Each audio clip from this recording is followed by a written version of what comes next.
আসলে মাকে নিয়ে নতুন করে লেখার কিছুই নেই, কিন্তু মা আমাদের সবার জীবনের থেকেও বেশি মূল্যবান সম্পদ হলো আমাদের মা। মায়ের মমতা আর ভালোবাসার তুলনা হয় না। মা সন্তানের জন্য নিজের সবকিছু বিলিয়ে দিতে প্রস্তুত থাকেন। মা হচ্ছেন বটবৃক্ষের মতো, যিনি সবসময় ছায়া দেন এবং আশ্রয় দেন।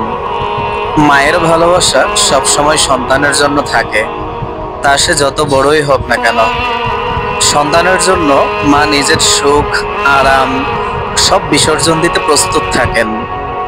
সন্তানের ভুল, জেদ, আবদার সবই মা ধৈর্য ধরে সহ্য করেন। মায়ের ভালোবাসায় কোনো স্বার্থ থাকে না, এটি সম্পূর্ণ নিঃস্বার্থ। মা হচ্ছেন সন্তানের জন্য সবচেয়ে বড় আশ্রয় এবং ভরসার স্থল। মাই সন্তানের প্রথম শিক্ষক, যিনি জীবনের সঠিক পথ দেখান।